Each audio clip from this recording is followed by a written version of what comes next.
Hi. Your National Executive Committee met at the end of last week in order to take very important decisions about our national campaign going forward. The decisions that we took were based on listening very carefully to the feedback we got from our summer of consultation. And can I start by thanking all of you who were involved in that consultation. It was the largest, most in-depth the union has ever held, and we managed to get into 80% of the union's branches, covering well over 200,000 members in order to discuss the way forward with you. As a result of those discussions, I think we're very clear about the way forward. First of all, I think we all agree in the union that we cannot give up. The issue around pay restraint, cuts in living standards, threats to pensions, which will see us again have to pay more in the spring of next year, cuts, privatisations, office closures, changes to terms and conditions, none of these have gone away. In fact, for many people, they've got worse over the period. And therefore our consultation really was asking the question, can we do more to put more pressure on the government and your particular employer to get them to meet us in a meaningful way to try and achieve some concessions? And as a result, we reached some important conclusions. The first one is that everyone agrees that the most effective way of trying to force the government to change public sector policy, particularly on pay and pensions, is to have effective coordinated action across the public sector. And therefore we've reaffirmed that we're going to make even bigger efforts via the TUC and by talking directly to public sector unions ourselves to try and get that coordinated action. Now, of course, the problem with such action is we all know it's the most effective thing we can do, but we can't make decisions on behalf of other unions. So there's no shortcut to the painstaking discussions and dialogue that we will need to undertake. However, what we are going to do is, in addition to talking to the TUC, we are going to make new efforts with those unions who have recently announced industrial action this autumn. They're the teaching unions, the higher education unions, NAPO in the probation service. We're also seeing action in the fire service. And therefore we're going to start immediately by having individual discussions with all of the unions in those sectors to see if it's possible to have some coordinated action.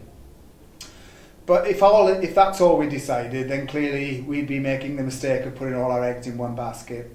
So the strategy that we have agreed at the NEC is to say that even though we're going to try and get coordinated action, it's important that we can also have sustainable action within our own membership to put pressure on our own employers.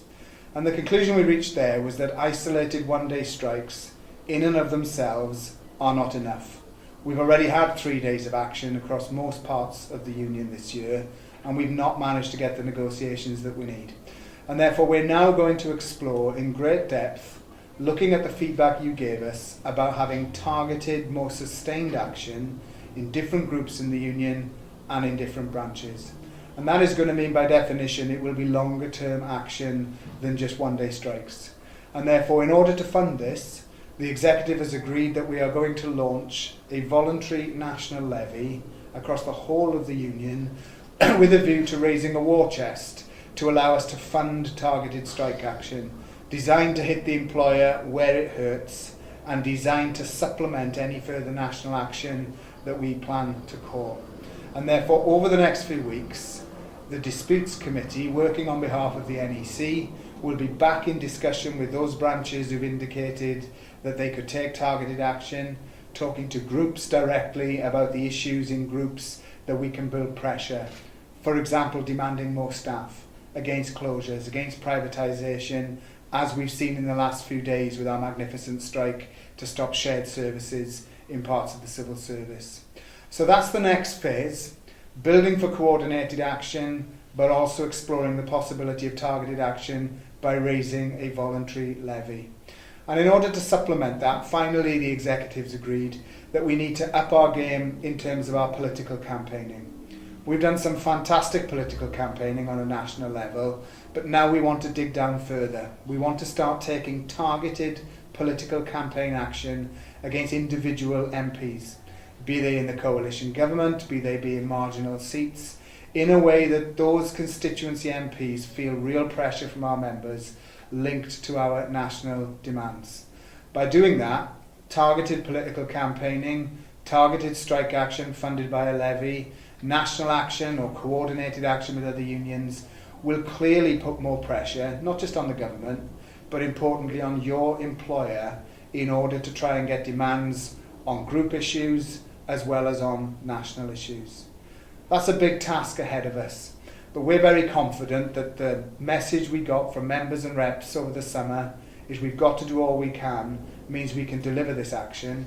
We're going to take our time planning it very carefully. It's likely to take a number of weeks and months in order to pull it all together, but I want to assure you that your National Executive Committee will stop at nothing to ensure that the action that we put in place is an effective use of our members' preparedness to take industrial action to maximise the pressure on the employer.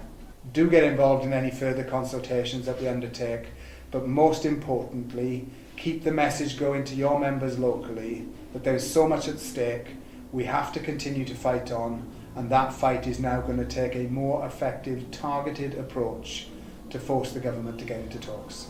Thanks very much.